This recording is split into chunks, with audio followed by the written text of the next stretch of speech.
What's up guys, and welcome to my 7.0 updated Arlecchino guide. In this video I'm taking you over everything you do need to know in order to understand and build her, including a full kit overview, best overall weapons, and the optimal artifact sets, stats for main stat and substat goals, and finally general team building. So we actually do want to start talking about the actual basic attack string. She has one like anyone else, but this is also going to be the main part of her playstyle, as she is able to enter the Mask of Red Death. She's able to enter the state when her bond of life is at least 30% of her max HP, which will convert her normal, charged, and plunging attacks to pyro that cannot be overridden. Normal attacks will do additional damage based off Arlecchino's attack and her current bond of life percentage. Each normal attack hit consumes 7.5% of her current bond of life. Bond of life can be consumed this way once every 0.03 seconds, and every time bond of life is consumed this way, All in Ash's cooldown is reduced by 0.8 seconds. All is Ash would be her skill, which will summon the Pale Moon Bloodfire, doing AoE pyro damage to nearby opponents, and then will perform a dash cleave against one opponent, doing additional AoE pyro damage. Enemies hit by the attack will receive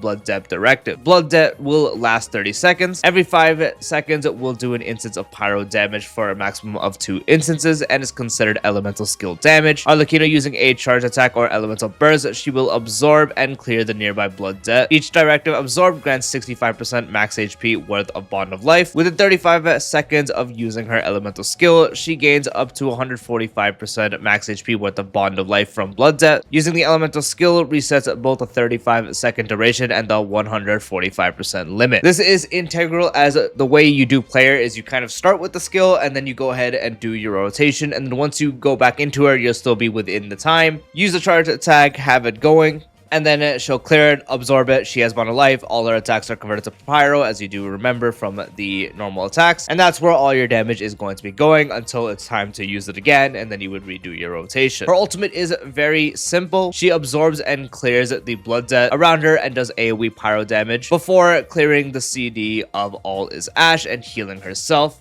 with the healing being based off a bond of life value and her attack. So in ideal senses, you don't actually use this burst. It's kind of there for a emergency heal. So if you're playing a team where maybe you don't actually have a shielder at all, or maybe your shield breaks at points so you can't actually keep it up and you take some hits, once you're getting to the lower amount of HP, there are some things you can do to have the ultimate integrated into a rotation, and you can use that as a heal to get back to full. But as I mentioned, in ideal cases, you're not going to be using this burst, as it is overall a DPS loss. Then for her passive talent 1, the additional effects of Blood Debt Directive. If an enemy with Blood Debt is applied and that is defeated by Arlecchino, Arlecchino gains 130% max HP worth of bond of life. 5 seconds after being applied, a blood debt upgrades into a blood debt due. Blood debt due being absorbed will grant 130% max HP worth of bond of life instead of 65%. Bond of life gained through these effects cannot exceed the original bond of life limit from All is Ash. Her second passive talent gives her all elemental and physical res based off the attack she does have exceeding 1000. 1% for every 100 attack exceeding 1000, reaching up to a total of 20% res for elemental and physical. And then her final passive talent, so passive talent 3, gives Arlecchino 40% pyro damage bonus when in combat, only lets her be healed through the Pale Moon Rising, which is her ultimate. Finally, for her constellations, C1 enhances the Mask of Red Death, increasing the value of it by 100%. And when she is in the Mask of Red Death state, Arlecchino's interruption resistance is increased when performing normal or charged attacks. Her C2 makes a Blood Debt Directive become a Blood Debt Due when first applied. Arlecchino absorbing such a due, she unleashes Pale Moon Bloodfire in front of her, doing 900% of her attack as AoE pyro damage, and increasing both her elemental res and physical res by 20% for 15 seconds, triggering every 10 seconds. C4 lets Arlecchino further decrease the cooldown of Pale Moon Rising. Every successful Blood Debt Directive absorbed, decreasing it by 2 seconds and restoring 15 elemental energy, occurring once every 10 seconds. Finally, her C6 will make her ultimate actually good by increasing the damage of her ultimate by Arlecchino's attack, multiplied by 700% of Arlecchino's current bond of life percentage. And also for 20 seconds after Arlecchino uses her skill, both her elemental skill and burst gain 10% increased crit rate and 70% crit damage, triggering once every 15 seconds. Then when it comes to what weapons to run on Arlecchino, this part is important since it can change depending on the team and the reactions overall you're going for.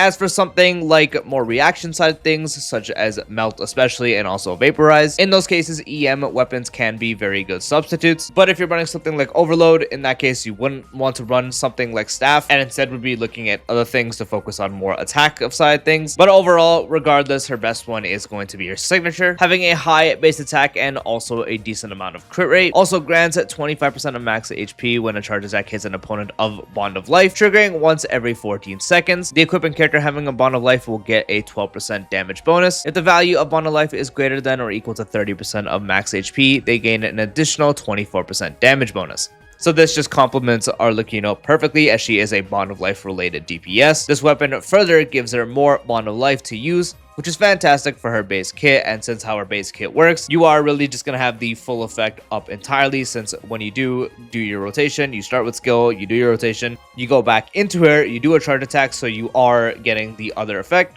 to give you more Bond of Life, and then the rest of it you're gonna have more for really all her damage duration, so you are getting a total of a 36% damage bonus. This doesn't really change depending on the team, regardless if you're running something like reaction related or just Overload. Her Signature is usually going to be the option to always pull ahead. Other than that, her options, as you already know, haven't changed too much. The only other addition kind of is Lohin Signature weapon, which this one is only possible on C2 plus Arlecchino, but even then the effect isn't going to be always super active and consistent, and won't be always active too long. So even for that level of Arlecchino, it's not great, but while it is active, it's going to be strong. The base attack and crit rate is the same as Signature as well, but you need C2+, otherwise this weapon is unusable, and that really is the only addition. Other than that, if you are running Melt or Vaporize, your next best option would be Staff, with a low base attack but high crit rate, but also the ability to provide EM based off attack. So building her with that EM to not only gain more attack for more damage, but also for your reactions. And the crit rate makes her a lot easier to build. And then you can also imagine after that still just being similar, you can use other 5-star crit spears such as Staff of Homa and also Primordial Jade Wing Spear. For Melt / Vape specifically, you can also run something like Ballad, as long as you do have the proper requirement of 3 different elemental types, as it does provide a lot of EM and also a lot of crit rate. Deathmatch is also good. Unfortunately, does have a low base attack, but is able to provide a lot of attack from the effect depending on the amount of enemies and also a lot of crit rate. Other 5-star weapons such as Elegy and Fractured Halo also do work fine. Symphonist also is usable on her as well. Lower side options of 5 stars but still usable would be something like Calamity Queller or also Vortex. Both are usable, but they are weaker than the other options mentioned. And finally, if you don't have any of those options, you can just opt to run White Tassel instead. For Arlecchino's best artifacts, this also ultimately hasn't changed too much, with 4-piece Whimsy still taking the cake regardless of the team. 2-piece providing 18% attack, and the 4-piece able to increase her damage by 18% whenever value of Bond of Life increases or decreases for 6 seconds at maximum of 3 stacks. The way you play Arlecchino, you're constantly going to be gaining and losing the Bond of Life, hence why stacking this up is going to be super easy and you will always have it constantly refreshing. So you get up to a 54% increased damage from the 4-piece, which is going to be very good regardless of the team. Reaction based such as Melt or Vape, Pair Pyro or Overload, regardless, this is going to be the best in slots still. And also, the 2-piece impacts all damage since she is an attack scaler. However, with some lunar teams, she is able to run, especially with the Nefa plus either Bina or Ino. 4-piece Sky's Unveiling also does work, with 2-piece increasing EM by 80. 4-piece nearby party members triggering lunar reactions will give the equipping character, if they are on the field, Gleaming Moon intent for 4 seconds, increasing crit rate by 15%/30% when party's moon sign is nascent / ascendant gleam. Party members' lunar reaction damage is increased by 10% for each different Gleaming Moon effect that the parties have. This is only if you are running a combination of a lunar team with the teammates I did mention. So it's primarily always going to be Nefa for a form of Overload, alongside Ino or Colombina. That's really the only time you would use this. It still does perform worse than Whimsy, but that would actually enable the set to be usable to give you that big crit rate and help you at building her, getting easier to high crit ratios and better crit damage and attack percent, so on and so forth. But that's really only for that specific case. The other option would just be 4-piece Gladiator still. 2-piece provides 18% attack, 4-piece provides a 35% normal attack damage increase,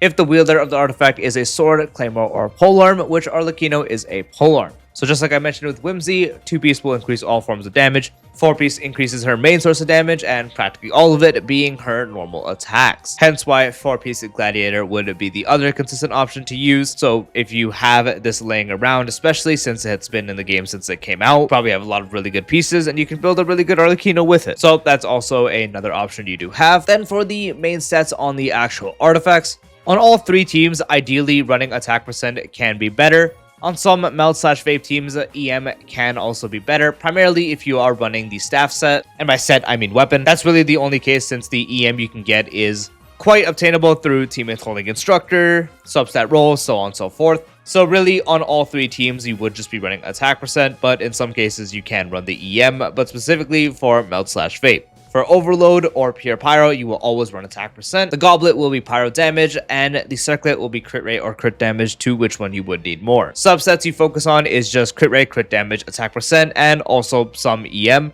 Priority doesn't really change depending on the team you are running. Extra EM rolls you can get at the very end, despite being lowest priority, will be good, primarily for the melt/vape teams. Crit is very important. You always want to try to get close to 100% regardless of the character, but getting around 80 to 90% is going to be good. If you are specifically using Sky's Unveiling, do remember it gives you 15% or 30%. Ideally, in this case, you are getting the 30%. So you would just need around 70% if you are doing that setup. But for anyone else running a 4-piece Whimsy or something like Gladiator, then going for around close to 90% ideally. If you can get to 100%, that's going to be great, but really around 90% should be doable. Crit damage, not really a limit. Same with attack percent, get as much as you can. But attack specifically would need 3,000 to max out her second passive. But even if you were to hit that limit, there isn't really an upper limit past that since she is an attack scaler. So for crit damage and attack percent, you just get as much as you possibly can. Crit rate, try to get it to as close to 100% as you can as well. That's going to be the biggest priority as you don't want to miss the crits.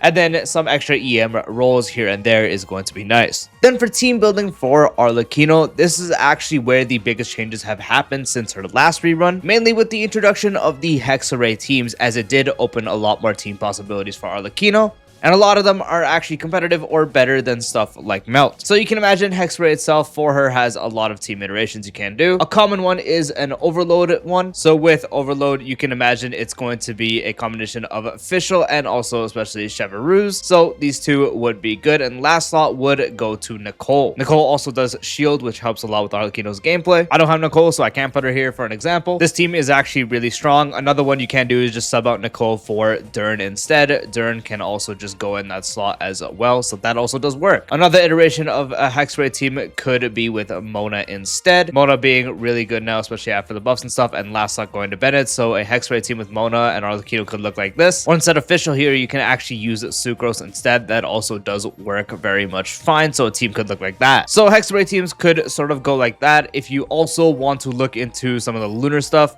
which would also be a bit of an update if you didn't get into that. As I did mention in the artifact section, it's mainly going to be consisting of a Nefa and then either Colombina, or if you don't have Colombina available, you can instead use Aino. Aino can go there as well. However, in this case, since I do have Colombina, I'm going to put her here, so this would be the main. Last slot could just go to someone like Shalodin, Sucrose, so on and so forth. So team could look like this for a more lunar Arlecchino build, where she's also mainly doing Overload stuff. So those would be the main updates. The rest you can imagine is pretty much the same, of something consisting of like Melt. So Sit Lally for Melt, basically always a must. This slot here, you can throw in another Cryo to help the application. A common one that people actually do use for this now is a Scoffier. And then last slot would go to Bennett, as Bennett is just the 6-star of the game still. So you can have something like this, or you can actually have a Hydro in the slot instead, so it has some freeze and then some high app. And then Arlecchino can melt those hits as well. Bit weird to do, but it is possible. Although it's better if you do just run the double cryo instead. So instead in that slot, you can run someone like Yelan, Farina, Xingqiu, so on and so forth. And that is the full 7.0 updated Arlecchino guide. I do hope you found this video helpful. If you did, dropping a like would be greatly appreciated. If you're new to the channel or haven't done so already, be sure to subscribe and turn on the bell icon for future videos like this, along with all the types of Genshin Impact content. And I'll see you later. Peace out.